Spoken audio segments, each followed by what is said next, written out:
नमस्कार बंधुरा आशास कुकबुके सबाइके स्वागत। आज आमी तोमादेर साथे शेयर करब झरझरे सादा पोलाव और साथे थाकबे चिकेन कषा। आमरा अनेकेई किन्तु हलुद कालारेर पोलाव रान्ना करे खाई, माने बासंती कालारेर पोलाव, किन्तु एई झरझरे सादा पोलाव एकबार बानिये खेये देखबे, खेते भीषण सुस्वादु हय। एटा बानाते कोनो गोविंदभोग चाल लागबे ना, गोविंदभोग चाल छाड़ाई किन्तु आमी आज बानिये देखाबो एई झरझरे सादा पोलाव। बार्थडे पार्टी होक किंबा सानडे स्पेशल एकबार एइभावे बानिये खेये देखते पारो, एकदम मुखे स्वाद लेगे थाकबे। और पार्टीते जोदि बानाओ ताहले एकदम एई दुटो रेसिपितेई पार्टी एकदम दारुण सुंदर जमे जाबे। ताहले चलो और देरी ना करे देखे नेওয়া যাক किभाবে आमी एई झरझरे सादा पोलाव और चिकेन कषा बानिয়েছি। तो তোমরা ভিডিওটা স্কিপ না করে পুরো ভিডিওটা দেখো, আশা করি খুবই ভালো লাগবে। এখানে দেখো আমি এখানে ফ্রাইড রাইসের চাল হয় সেই চাল নিয়েছি 2 কাপ। এখানে 750 গ্রাম চাল আছে। একটা বড় সাইজের বাটির মধ্যে চালটা নিয়ে নিলাম। এবার জল দিয়ে 2-3 বার পাল্টে পাল্টে ভালো করে পরিষ্কার করে ধুয়ে নেব। যতক্ষণ না জলটা পরিষ্কার করে ধুতে ধুতে সাদা জল হবে ততক্ষণ কিন্তু এটা ধুয়ে নিতে হবে। দেখো আমি एकदम परिष्कार करे धुए निয়েছি, দিয়ে সব জল কিন্তু ফেলে দিয়েছি। এবার ঢাকা দিয়ে এটা 10 মিনিটের জন্য রেখে দেব। ততক্ষণে এটা যেটা এক্সট্রা চালের মধ্যে জল লেগে আছে সেটা একদম শুকিয়ে ঝরঝরে হয়ে যাবে। এবার আমি চিকেন নিয়ে নিয়েছি, দেখো 1.5 কিলো। আমি এই আজকে 1.5 কিলো চিকেনের চিকেন কষা বানাবো। ভালো করে চিকেনটা ধুয়ে নিয়েছি। এইবার যেই কড়াইটাই আমি চিকেন রান্না করব সেই কড়াইয়ের মধ্যে চিকেনটা দিয়ে দিচ্ছি। सब चिकेनगुलोई कड़ाइर मध्य दिए देव, तारपरे एके एके मशलागुलो चिकेनेर मध्य दिए देव। एबार आमी ओर मध्य मशला दिए दिচ্ছি। देखो 2 चामच दिए दिलाम रसुन बाटा और 1.5 चामच दिए दिচ্ছি आदा बाटा। चिकेनटा कतटा नेबे सेइभाবে এই মশলাগুলো দিতে হবে। যেহেতু আমার এখানে 1.5 কিলো চিকেন আছে তার জন্য মশলাগুলো একটু বেশি করে দিচ্ছি। 1 চামচ দিয়ে দিলাম ধনে গুঁড়ো আর 1 চামচ দিয়ে দিচ্ছি জিরে গুঁড়ো আর ঝাল লঙ্কার গুঁড়ো দিয়ে দিলাম 1 চামচ। এখানে যদি তোমরা বেশি ঝাল খাও তাহলে আরও বেশি দেবে, আমি 1 চামচই দিলাম। এবার হলুদ গুঁড়ো দিয়ে দিচ্ছি 2 চামচ। পরিমাণ মতো লবণ দিয়ে দিলাম। এবার গরম মশলার গুঁড়ো এই সময়তেই আমি দিয়ে দিলাম 1 চামচ। এখানে ছোট চামচ তাই 2 চামচ দিয়েছি, এটা 4 চামচের 1 চামচই হবে। আর এখানে 6টা পেঁয়াজ, বড় সাইজের পেঁয়াজ ছিল 6টা কেটে নিয়েছি কুচি কুচি করে, সেই পেঁয়াজ কুচিটা দিয়ে দিলাম। আর 3টে তেজপাতা হাফ হাফ করে কেটে নিয়েছি, 3টে তেজপাতায় সেই তেজপাতাগুলো দিয়ে দিলাম। আর হাফ কাপ দিয়ে দিচ্ছি সরষের তেল। এইবার ভালো করে হাত দিয়ে সব মশলাগুলো চিকেনের সাথে ভালো করে মাখিয়ে নিচ্ছি। একটু সময় নিয়ে এইভাবে ম্যারিনেট করে নেব, তাহলে কিন্তু চিকেনের ভেতরে মশলাটা খুব সুন্দর মতো যাবে আর রান্নার সময় কিন্তু চিকেনটা তাড়াতাড়ি সেদ্ধও হয়ে যাবে। তাই একটু এইভাবে ভালো করে একটু সময় নিয়ে ভালো করে ম্যারিনেট করবে, দেখবে চিকেন কষার টেস্ট কিন্তু অসাধারণ হয় এইভাবে ম্যারিনেট করলে। দেখতেই পাচ্ছ আমি চেপে চেপে ভালো করে ম্যারিনেট করে নিচ্ছি।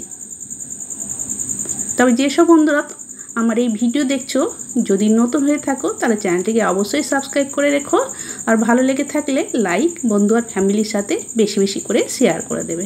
দেখো ভালো করে ম্যারিনেট করে নিয়েছি। এইবার এটা আমি সাইডে সরিয়ে রেখে দিলাম।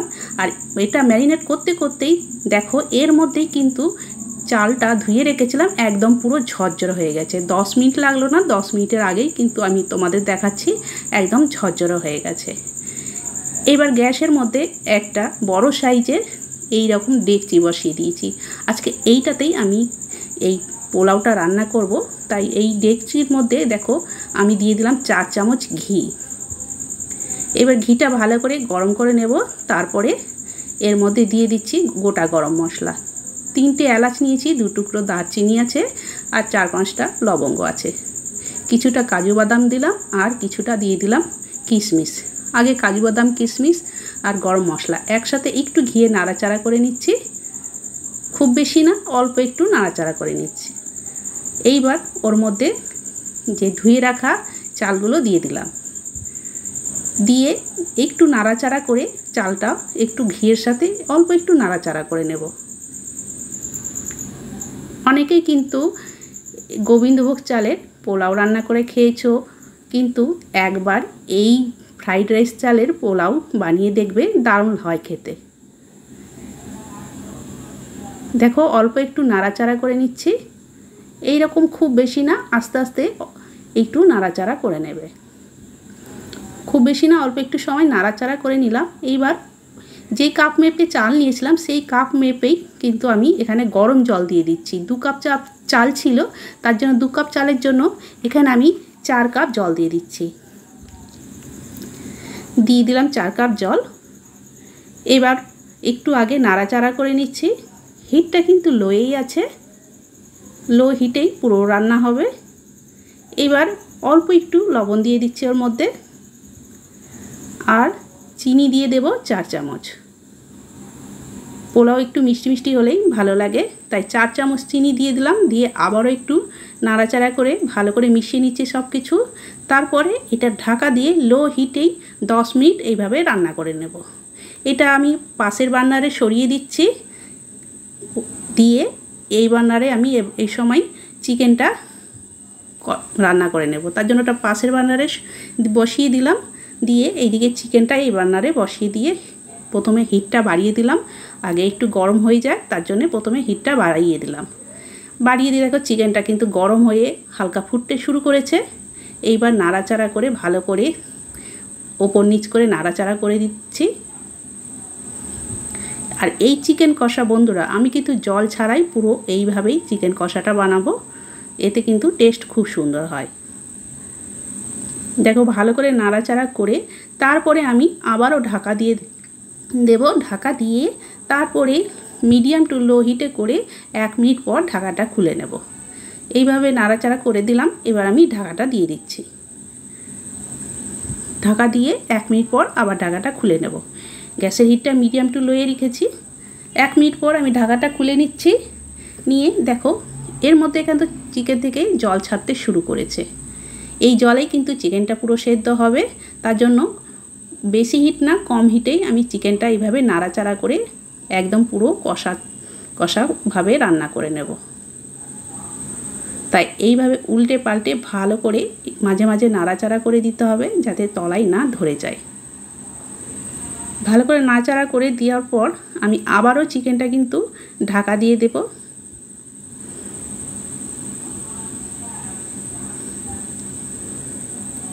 আবারও ঢাকা দিয়ে আবারও 1 মিনিট পর খুলে আবার দেখে নেব। কয়েকটা কাঁচা লঙ্কাও দিয়ে দিলাম, এতে সেন্টটাও সুন্দর হবে কাঁচা লঙ্কার, আর একটু ঝালের পরিমাণটাও বাড়বে। মানে একটু বললো ঝাল বেশি করতে, তার জন্য আমি এই পরে থেকেই কাঁচা লঙ্কাটা দিয়ে দিলাম।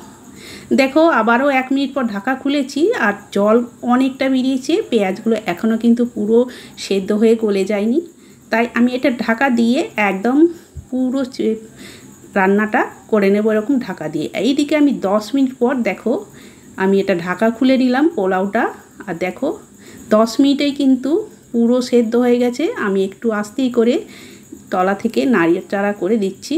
দেখো একদম পুরো সেদ্ধ হয়ে গেছে, একদম ঝরঝরে তৈরি হবে। এবার গ্যাসের হিটটা অফ করে আমি এটাকে ঢাকা দিয়ে দিচ্ছি।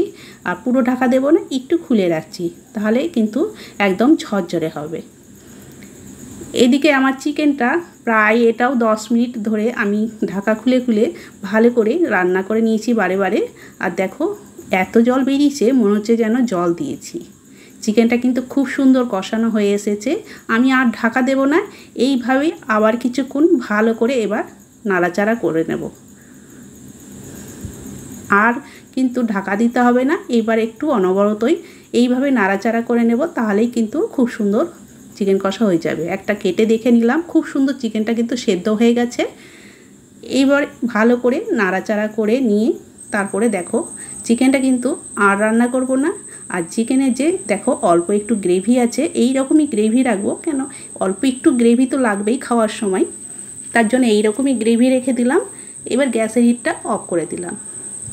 এবার ঢাকা দিয়ে এটা 5 মিনিট পর তোমাদের সার্ভ করে দেখাচ্ছি। এবার দেখো 5 মিনিট পর তোমাদের সার্ভ করে দেখাচ্ছি। দেখো পোলাওটা একদম ঝরঝরে হয়েছে, খুব সুন্দর। এই রকমভাবে পোলাও রান্না করবে একবার এই ফ্রাইড রাইসের চালে, তাহলে দেখবে খুব সুন্দর পোলাওয়ের টেস্ট কিন্তু দারুণ হয়। আর দেখো চিকেন কষাটাও খুব সুন্দর হয়েছে। এইরকম একটু গ্রেভি রেখেছিলাম, কেন পোলাওয়ের সাথে একটু এইরকম গ্রেভি হলে খেতে খুবই ভালো লাগে। আর চিকেনটা দেখো সিদ্ধ হয়ে একদম নরম হয়ে গেছে। তাহলে বন্ধুরা দেখতেই পেলে কত সহজভাবে দারুণ টেস্টি দুটো রেসিপি তোমাদের সাথে শেয়ার করলাম। এইরকম ছোটোখাটো বার্থডে পার্টি হলে এইভাবে বানিয়ে দিতে পারো, সবাই ভীষণ কিন্তু খুশি হবে। এই সাদা পোলাও খেতে কিন্তু খুবই ভালো লাগবে। একবার অবশ্যই তোমরা বানিয়ে দেখো আর আমাকে কমেন্ট করে অবশ্যই জানিও যে তোমাদের কেমন লেগেছিল। তাহলে বন্ধুরা আজকের আমার এই দু রকমের রেসিপি তোমাদের কেমন লাগলো কমেন্ট করে অবশ্যই জানাবে। ভালো লেগে থাকলে একটা লাইক বেশি বেশি করে শেয়ার করে দেবে। তাহলে আজকের মতো আমি এখানেই শেষ করলাম। সবাইকে অনেক অনেক ধন্যবাদ। সবাই ভালো থেকো।